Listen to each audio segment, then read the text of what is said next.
Okay, so I set lots of goals, but one that's pertaining to Relief Society is, since I'm so new and I don't know people, my goal is to be able to reach out and talk to and hopefully in-person visit each woman in Relief Society this year. I usually have like too many goals, but this year I was able to narrow it down, and really I just am trying to laugh every day. Because last year was almost cry every day. So we're doing a flip-flop, and I'm having my kids tell jokes, and we're just taking time to laugh. So I think one of the main goals I have is to do better at family history because I really love it, but I just need to make time for it. Okay, so I think that for this year, we just moved here during pandemic, and so getting to know people is pretty high on my priority list. So getting to know people.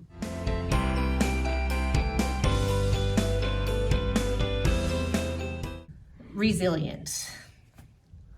Homeschool is just consuming. So I asked my husband to do this for me because I couldn't do it, and he said resilient. Get her done. Is that one word?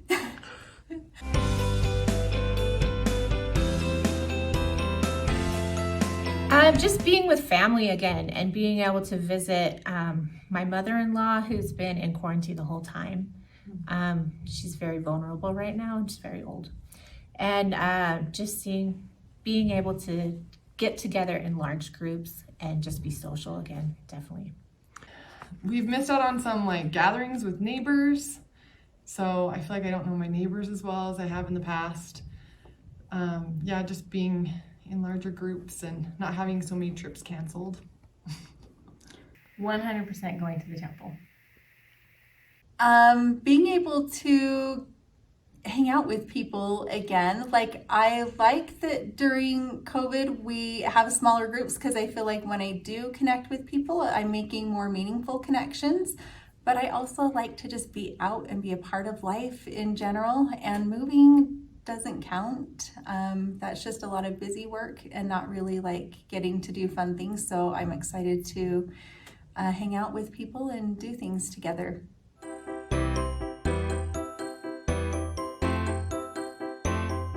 I want to go to Ireland again with my mother and with my sister and see ancestral homes and castles and do that.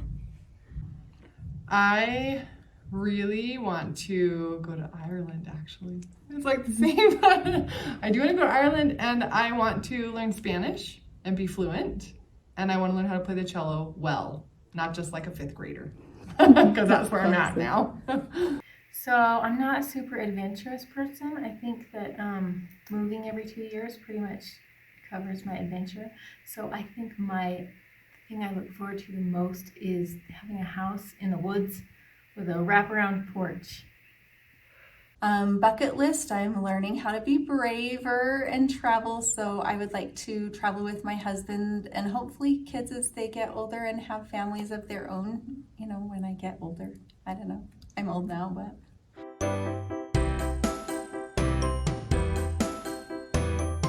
The Relief Society is very important to me. We move often. I've moved 11 times in 20 years.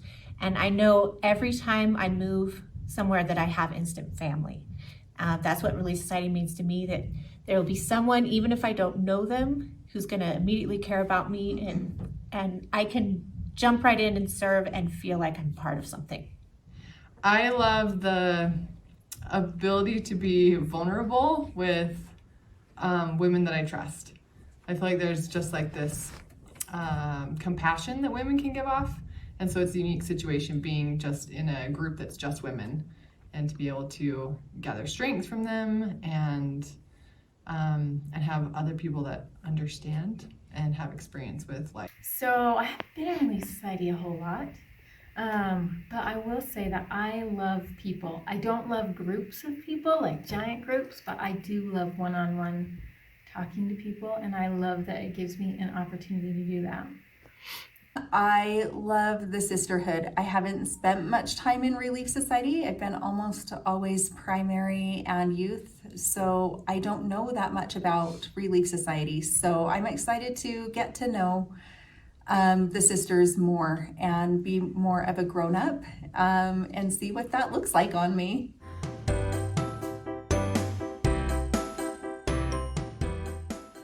Definitely, I've had to learn this over many years, is what brings me hope is knowing that I'm not in charge and that that's okay.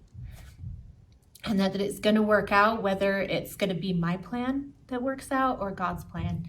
And just being able to trust him and have him know that he's got me.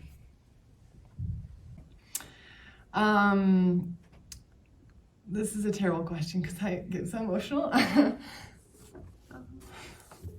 not even came up with these questions. But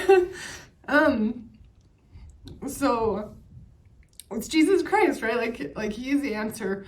But it comes in all forms. It comes through children's smiles. It comes through answers in the scriptures. It comes through neighbors stopping by.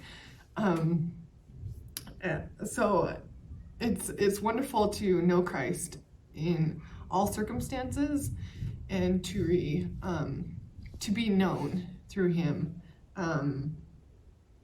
So he gives hope. He is the answer, his atonement and his life.